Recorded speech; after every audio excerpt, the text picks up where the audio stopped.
a ideia é a gente fazer um primeiro treinamento de como a gente vai lidar com a questão de biossegurança na volta das atividades, que a gente ainda não sabe quando vai ser.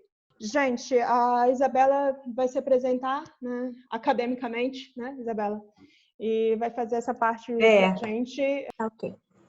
Gente, meu nome é Isabela Mesquita, eu sou bióloga, né, mestre em saúde animal e doutora em ciências veterinárias, né, recentemente. Eu vou apresentar para vocês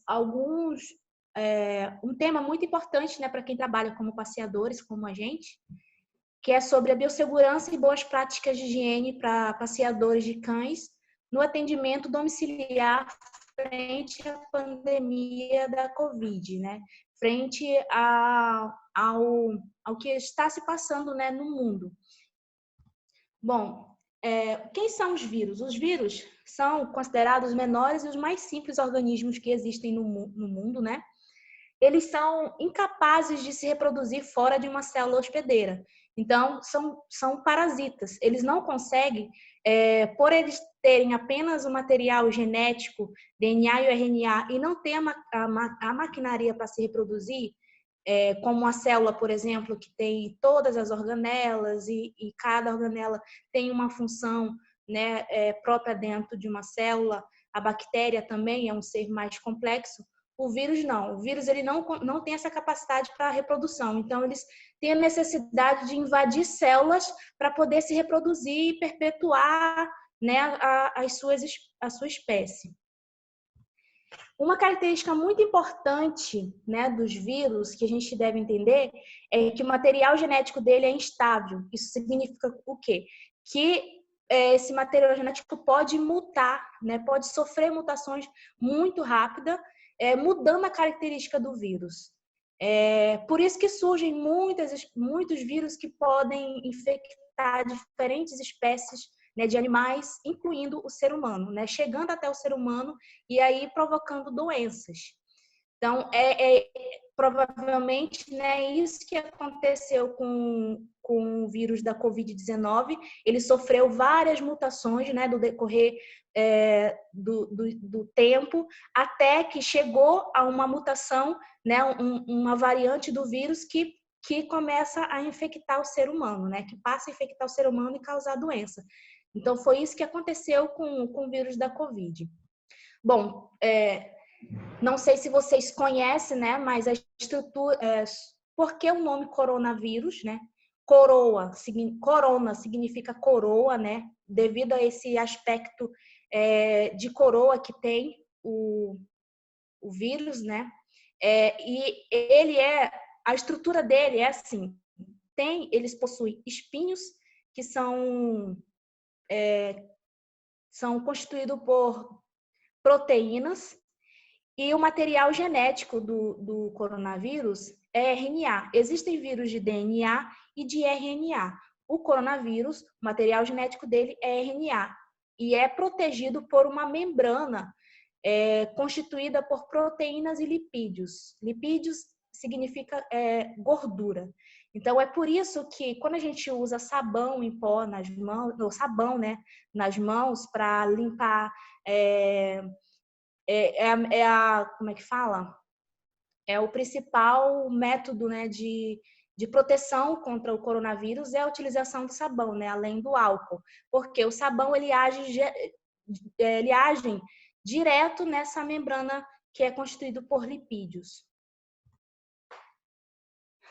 Existem vírus, né, coronavírus, que infecta apenas humanos e aqueles que infectam animais. Os coronavírus que infectam animais não causam doença no ser humano. Atualmente se conhece 7 espécies de coronavírus que causam doença no ser humano. Só que 3 delas, né, 3 dessas 7 espécies são de grande importância devido elas são responsáveis por epidemias e pandemias, né, no mundo. E por apresentar também doenças mais graves do que as outras espécies. Esse esquema aqui mostra, né, traz aqui a diferença, né, mostrando que existem espécies só de seres humanos e as espécies que infectam apenas os homens. Vou falar um pouco sobre cada uma dessas daqui, porque elas são as mais importantes, né, no momento. Essa daqui, a SARS-CoV-1, essa espécie foi responsável por uma epidemia que a OMS considerou como sendo a primeira epidemia do grave do século XXI. Ela é causadora da síndrome respiratória aguda grave. Segundo a OMS, essa epidemia, essa doença, ocasionou 8.422 casos no mundo e 916 mortes, deixando 916 mortes. Esse mapa aqui mostra a distribuição, né, na época, né, de 2002 a 2003, que foi o período em que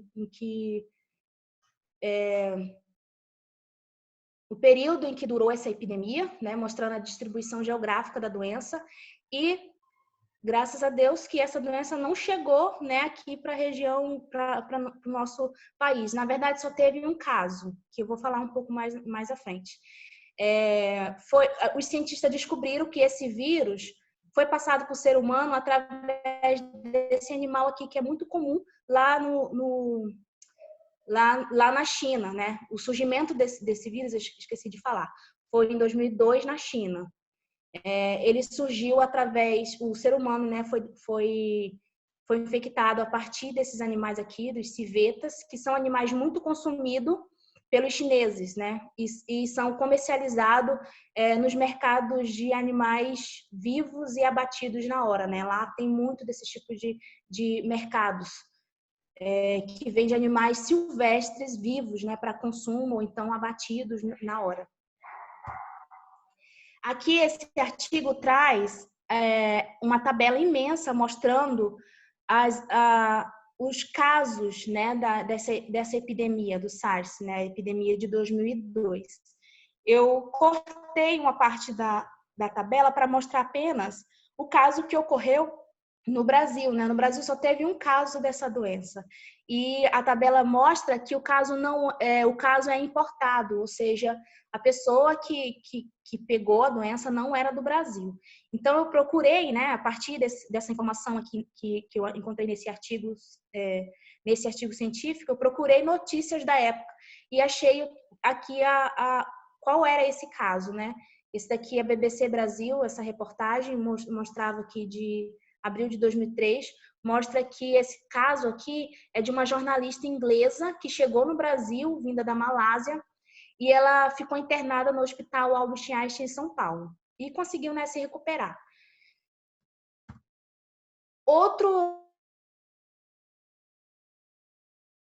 Né, esse vírus causa síndrome respiratória do Oriente Médio. Essa doença surgiu na Arábia Saudita em 2012, né, onde foi detectado esse vírus.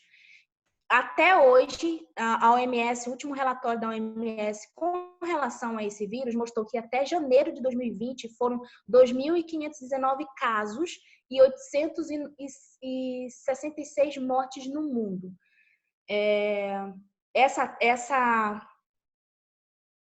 Esse mapa mostra a distribuição, né, dos casos. Aqui o lugar de origem foi na Arábia Saudita. E olha aqui como essa doença está se expandindo e chegou até os Estados Unidos. Até o momento não tem casos aqui para a América do Sul, né, para os países que englobam a América do Sul. Mas a maioria dos casos são lá para o Oriente Médio, tendo casos específicos nos Estados Unidos. E esse vírus foi transmitido por camelo, entendeu? O camelo é o hospedeiro intermediário, assim que a gente nomeia, entendeu? Foi do camelo que passou para o ser humano. E no ser humano ocasionou, né, causou a síndrome respiratória do Oriente Médio, né, que é o MERS.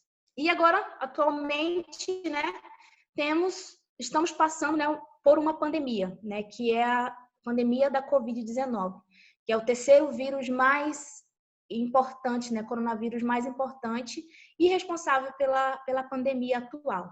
Ele é muito parecido, geneticamente falando, com o SARS-CoV, que provocou a epidemia de 2002, muito parecido geneticamente, né, o genoma deles são muito semelhantes, mas eles são espécies diferentes. Se originou na China em dezembro do ano passado, e essa figura aqui mostra a distribuição da Covid-19 em todo o mundo, né? Mostrando o quê? Que se trata de uma pandemia. Ela tem casos de Covid-19 em todas as partes do mundo. Até o momento, não se conhece da onde surgiu esse vírus, qual foi o animal, né, que passou para o ser humano. Tem suspeita, né? Os cientistas suspeitam ainda está tendo estudos, né? Porque tudo é muito novo, que esse animal aqui, os pangolins, são os responsáveis. Eles são muito consumidos lá na China, né? E ainda estudos ainda estão sendo feitos para comprovar se esse daqui é o hospedeiro, que se foi dele que o ser humano adquiriu esse vírus.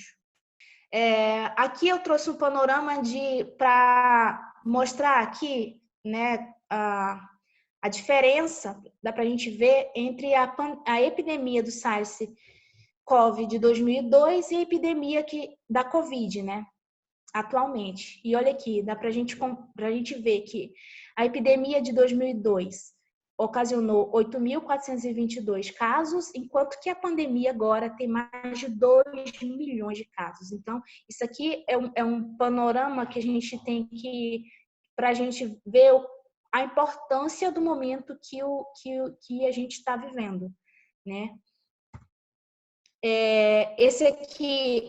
Esse mapa traz a distribuição espacial da Covid no Brasil.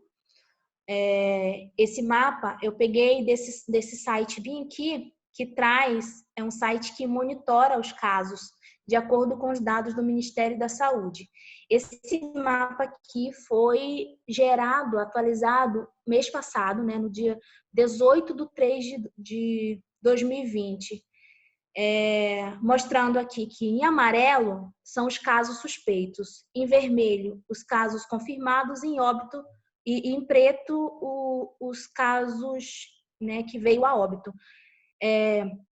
No mês passado dá para a gente ver que a região norte só tinha casos suspeitos, né, e os casos estavam mais concentrados para cá, para a região sudeste, né, sul, estava mais para cá, para a nossa região. Isso mês passado, no dia 18/3. E agora, essa é a distribuição da doença no Brasil recentemente, né? Esse mapa foi atualizado dia 24, agora desse mês. Olha a diferença. Para quem não tinha nenhum caso confirmado na região norte do Brasil, agora olha a quantidade de casos.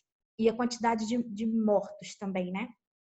Então, para a gente ver a agressividade, né, que essa pandemia tem se mostrado. E a importância, né, a partir daqui a gente deve ter a consciência de se cuidar, né?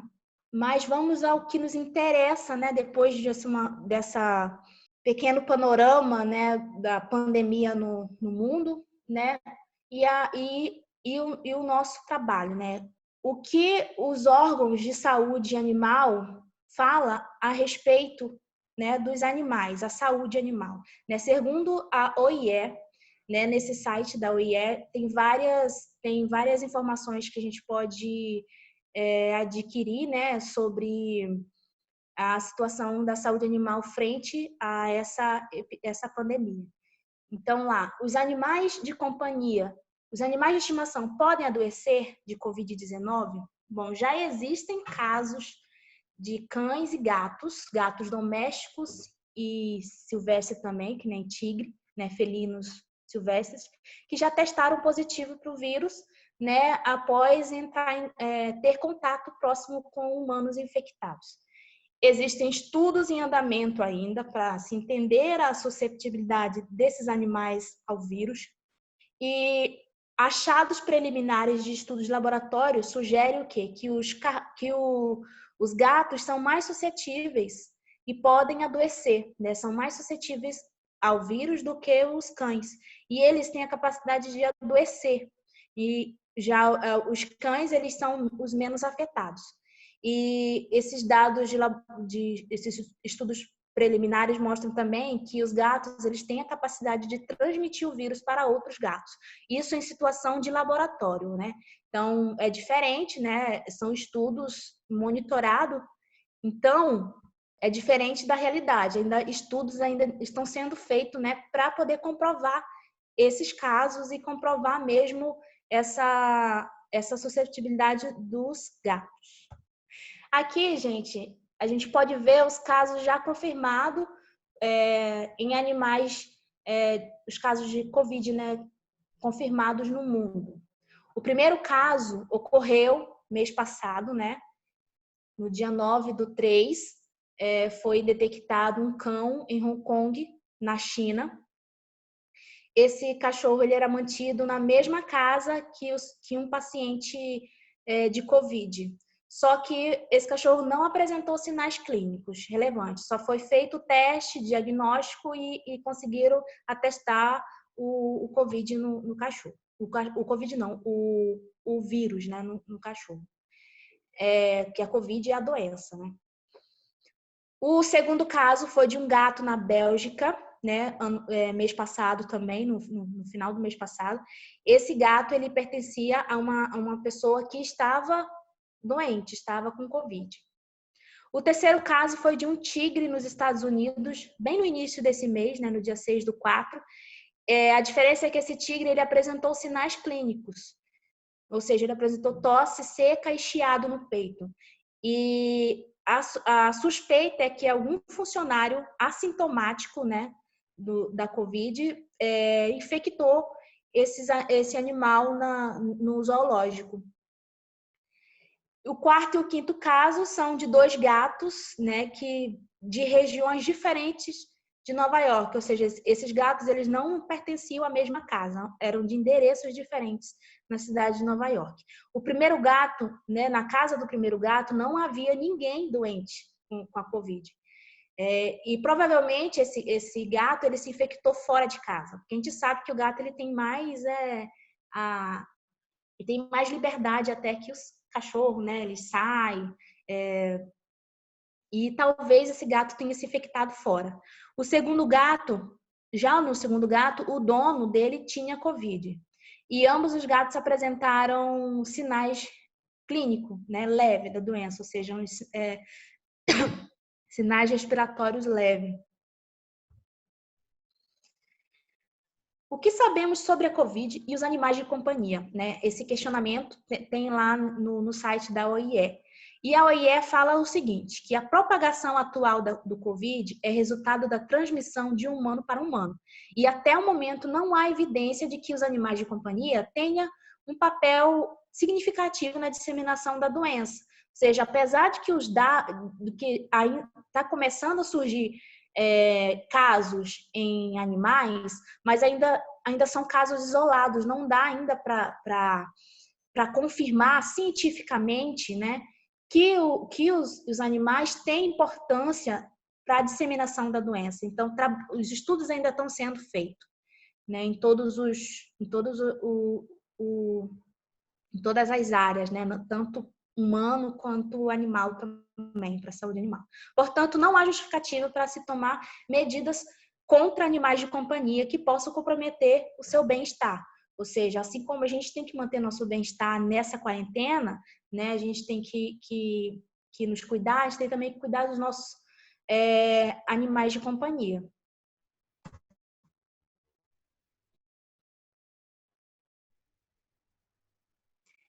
E quais são, segundo a CDC e a OIE, é importante sempre lavar as mãos antes e depois de andar ou manusear o seu pet, né? Ou seja, antes de brincar e depois é bom, né?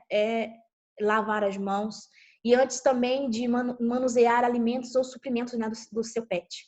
Evitar beijos, receber lambidas e compartilhar alimentos.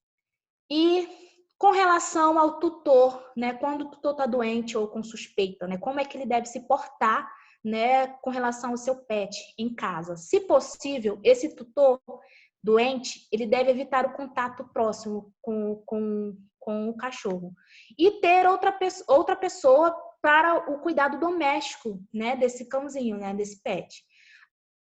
Caso contrário, ou seja, se essa pessoa, se esse tutor doente não tiver outra pessoa para cuidar do seu cachorrinho, ele deve manter as boas práticas de higiene, sempre. Que são lavar as mãos antes e depois de qualquer coisa, usar a máscara facial e luvas e usar uma cobertura de pano para o rosto. Os animais eles devem ser mantidos em ambientes fechados o máximo possível, ou seja, sair para a rua só se for de extrema necessidade, né? Quando é aquele cãozinho que precisa fazer suas necessidades fora de casa. Então, só mesmo de extrema necessidade. E o tutor doente, ele não pode... como o contato com o cachorro, com o seu pet não pode ser muito próximo, né? Então, tem que evitar quem é acostumado a dormir, né, com o seu pet, tem que evitar isso, evitar pegar também no colo durante a quarentena, né, durante o isolamento, tem que se isolar realmente do seu pet. E com relação aos passeadores, né, orientações de proteção para passeadores ao buscar o pet para passeio, né? No caso, são aqueles animais que precisam, né, ter aquele passeio para fazer suas necessidades e tudo. Eu peguei essas informações, né, na Associação Americana de Medicina Veterinária, né? Essas orientações foram feitas para orientar as associações de abrigos de animais lá nos Estados Unidos, porque para lá eles estão, as associações de animais, né, os abrigos, estão pegando os animais nas casas de pessoas que estão doentes, que não conseguem cuidar, né, desses animais. Então, os abrigos estão indo lá buscar os cães para cuidar, né, enquanto o dono está se recuperando, né, está isolado. Então, eu adaptei, né, para o nosso caso. Então, sempre que possível, evitar a entrada na casa de um tutor doente, né? Nunca entrar, se possível. Limitar o contato com o ambiente doméstico, nunca entrar dentro da casa. Coletar o pet com o mínimo de contato com as pessoas que vivem na casa. Ou seja, você deve ficar no mínimo 1,5 metro de distância da pessoa que vai te entregar o pet, né? O cão, o cachorrinho. Higienizar as mãos antes e depois de manusear o animal, né? E sempre usar o equipamento de proteção individual, que é o EPI, né? Que são luvas, máscaras. E eu achei interessante isso aqui, é que eles falaram que é bom de separar um sapato dedicado à função, ou seja, se você já tem aquele tênis, né, que você usa somente que você usa para trabalhar e também para, sei lá, para fazer alguma atividade, pegue esse sapato e usa apenas para o seu trabalho, né, nessa quarentena, né? Quais são os cuidados que o passeador deve tomar durante o passeio? Realize passeios curtos, mas com frequência que o cachorro necessita. Não deixe outras pessoas acariciar o seu pet. Mantenha também o cão sempre à trela, ou seja, sempre ao seu lado. E ao longo do passeio, evitar tocar em superfícies de forma desnecessária. Tanto você quanto o cachorro também. E evitar locais com aglomerações, tipo parques, praças, né? Igual a gente está vendo aqui nessa figura, o rapaz está de luva nas mãos e de máscara no rosto. E o ambiente aqui, ó, não tem pessoas, né, por perto. É um ambiente livre, né? O ambiente perfeito, né, para passeios. Ao retornar do passeio, lave as patinhas do animal com água morna e sabão ou com um shampoo próprio para pets. E limpar sempre os pelos, a barriga e o focinho, porque a gente sabe que o cãozinho fareja muito, né? Ele toca a superfície também. Tem aqueles que adoram deitar no chão, né, durante o passeio. Então, por isso que é importante limpar também pelos, barrigas e focinho. E aqui são apenas algumas bases de dados para informações e atualização sobre a Covid-19, né, do CDC, da Organização Mundial da Saúde, OIE, e obrigada.